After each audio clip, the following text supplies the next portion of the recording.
päevast! Ma tervitan teid esiteks eesti keeles. Aga kuna eestlased on saavutanud oma edu igal pool tänu sellele, et nad on praktilised inimesed, pigem kui puhtalt formaalsed, siis I shall continue in English, saying that since Estonians got tremendous success in the world over the past 23 years, derived from being practical, and since at least 1/3 of the audience here doesn't know what I'm saying when I speak Estonian, I shall break protocol in the interest of being practical, which I think is again why Estonia has been ahead of a lot of others, that we try to be practical. Milestone this year in which Estonian independence has lasted longer than it ever has. That we are at the same time right now in a geopolitical situation which, while not threatening us in Estonia directly, nonetheless is probably more ambiguous and difficult to understand than at any time since we became independent again. And so this is a time for all of us to think about what's going on. Basically, the problem that we face today is that it's not Estonia's problem, it's a problem of Europe. The problem is that the rules that we have lived with for the past 70 years no longer apply.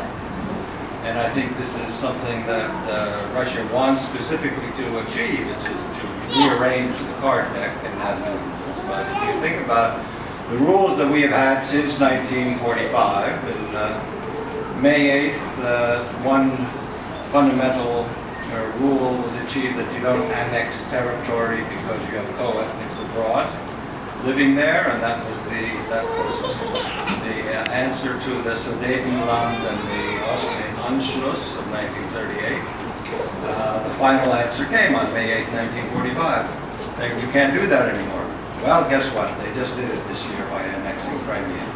1945 was also the year of the UN Charter, no use of aggression. Well, that fell by the wayside.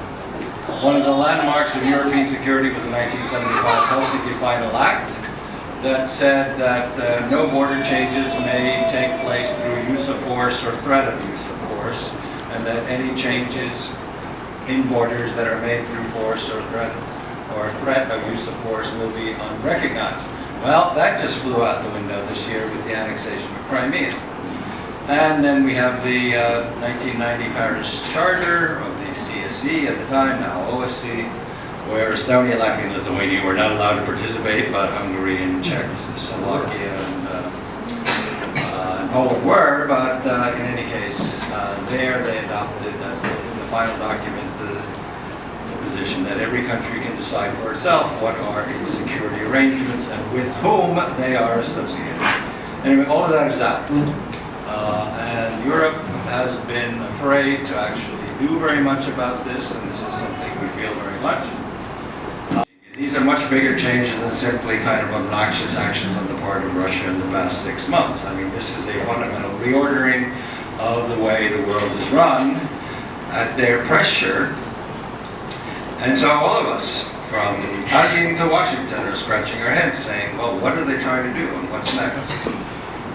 So it is serious. It's not that we are under threat, but I would say the entire security architecture of the post-war era, not only the Cold War era, is changing. And so that's one reason why we are very glad that President Barack Obama came to Tallinn and gave a speech there, which I hope you've all seen, which even President Obama's strongest critics on the right say is the strongest speech given in foreign policy since Ronald Reagan. So I mean, if Donald Trump, who's a constant critic of President Obama, says this is the strongest foreign policy speech he's heard from any president since Ronald Reagan, I think it's worth reading and listening to.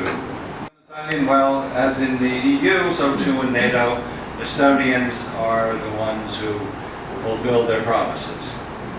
Let's face it, in Europe there are three countries that only three countries that actually meet the goal of on defense spending of 2% of GDP.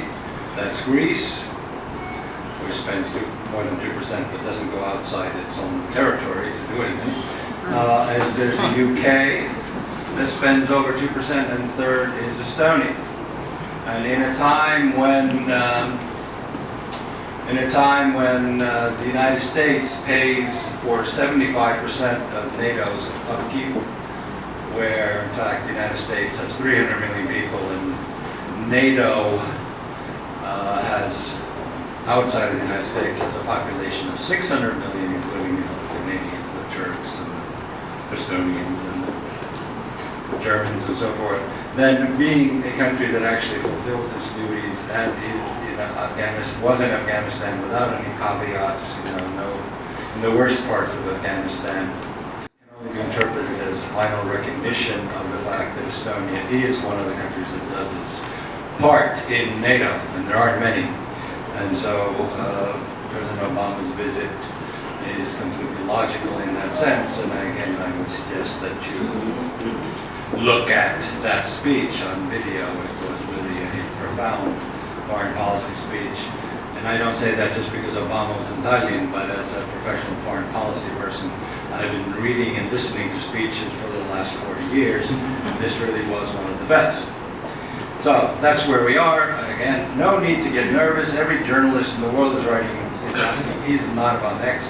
No, Narva is not next. I mean, if you think about it, I mean, what do we see? Ukrainian miners make 200 euros a month. I mean, Russian miners in Eastern Ukraine make 200 euros a month. That's about $270 a month. In Estonia, Russian miners in the northeast of Estonia get 2,000 euros a month, so they're making about $2,700 a month. If you live in Estonia and you're a Russian and you just have permanent resident status, you can travel anywhere and work anywhere in the European Union. As part of Russia, you can work anywhere in Tambov Oblast or Kamchatka. So this is not really, you don't see that as a real threat, but nonetheless, we do see that the security architecture is being rewritten. What that also means is that we do have to think much more seriously about defense than we have before. There's a great quote in the Financial Times somewhere in April where the head of the best think tank in the UK, a government-run think tank, Jonathan Ayle, said for 20 years, the East Europeans, we told the East Europeans that they were paranoid when they talked about Russia, and that Russia's just another normal country, and now we have to admit that after 20 years, the East Europeans were right. What everyone's going to do about it, I don't know. One thing we're going to do about it is that we have now we have a new ambassador in Washington after Marina Kaljoran fulfilled her 4 years, and I'd like to introduce Hendrik, who is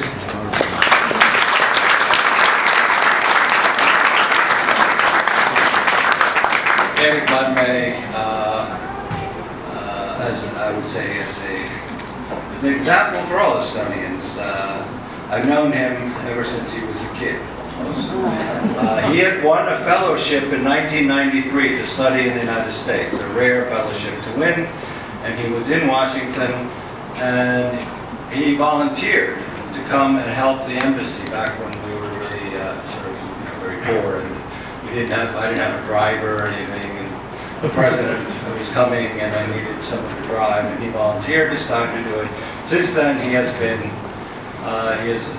joined already 21 years ago the Estonian Foreign Service, has studied more in the United States, has the most recent post, he was our ambassador to Poland. Now he's the ambassador here. And Romania. And he has served as a senior diplomat in NATO, a senior diplomat in the United Kingdom, and also in the United States. But now he's back as ambassador, so I hope you will give him a warm welcome and that you show him all the kindness and courtesy you've shown to all of the other. He's he's a very good guy. Thank you.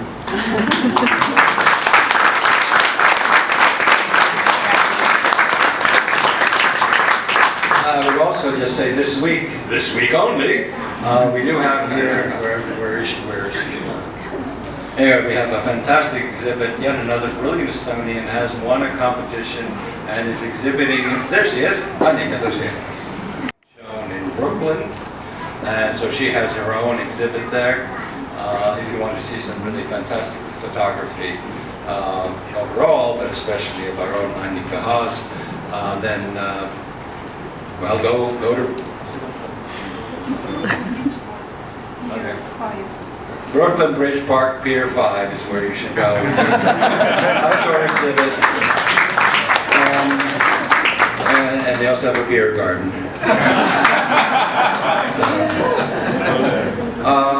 Other things I wanted to say that, as always, Estonia has relied very much on its diaspora, Estonians living abroad.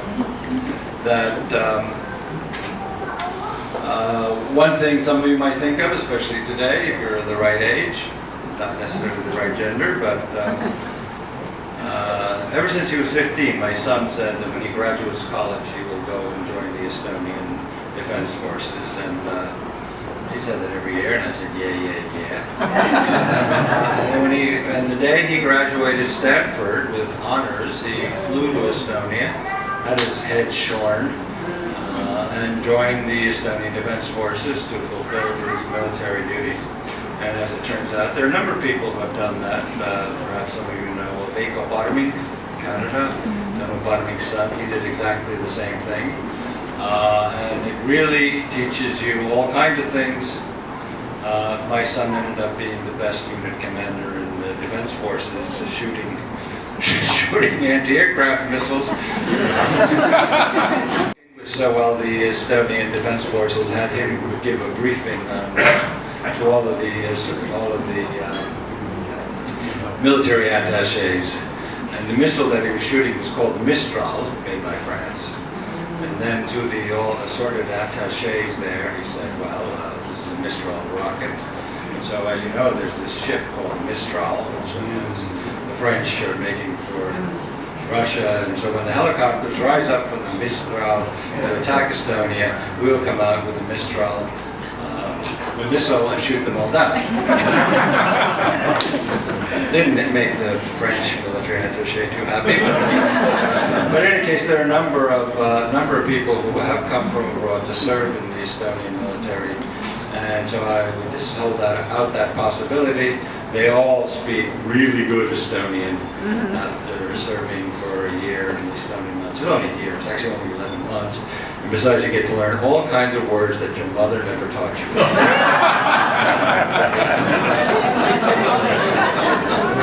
Now, in fact, there was one word which I cannot possibly bring myself to say, but after boot camp, boot camp to take away your mobile phone so you can't call mommy and daddy for a month. So he finally got his mobile phone back, called me up and said, how was it? And he said something, and I said, what? Do you know what that word means? And he says, yes, it means that everything's really, really awful. I said, no, it doesn't mean that. And I don't know what it meant, what part of the body it was. You could hear his ears burning. Never use that word again, by the way. But anyway, I just mentioned that as something that if you're looking for something to broaden yourself, certainly if you're finished academia, my own son was one of these typical intellectuals in college, and he always spent 5 hours discussing the pros and cons of everything, and then saying, well, let's discuss it further tomorrow. After he did his military service, he became a person who was able to decide things. And so it's useful. Finally, let me just say, back to Estonia now, to your parents, if you're... no, aga ei tule Eesti kaitseväkke, see on täitsa okei. Mis on väga oluline on, et eesti keel säilib välismaal ja eesti kool, mis on selle aluseks, säiliks välismaal. Ja ma olen väga tänulik, et võiks öelda, ma saan aru numbritest, et praegu on rohkem lapsi praegu Eesti koolis siin, kui olin, kui mina 50 aastat tagasi olin siin, mis on päris hea tulemus. Et kui te mõtlete oma laste tulevikule, siis mõelge sellele, et nad oskaksid eesti keelt. Ma olen kohanud mitu inimest läbi aastate, mitte ainult Ameerikas, aga mujalgi, kus ema ütleb, et ma tuleksin Eestisse küll, tahaksingi tulla Eestisse elama, aga ma ei õpetanud oma lastele eesti keelt ja ma ei tea, mida teha, kui minu lapsed ei räägi eesti keelt. Ma ise nii väga tahan kolida tagasi Eestisse.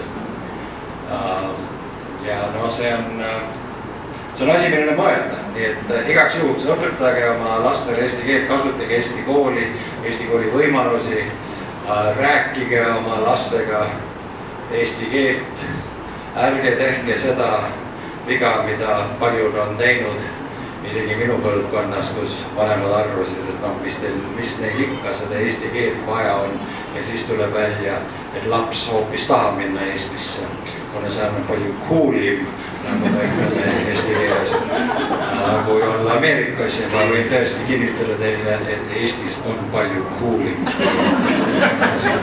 Nii et sellega ma lõpetaksin, ma tänan teid kõiki and I thank all of you who came to see me this year. I hope that you keep up the strong assembly spirit that you've shown throughout the years and that when we have tough times, we can count on you to talk to your congressmen, your senators, and all the other people. Because basically, someone told me when we became independent, I said, now we're finally free of them. One of my subordinates said, Radio for Europe said, Ilves, me ei ole neist kunagi vaba. Thank you. Amen.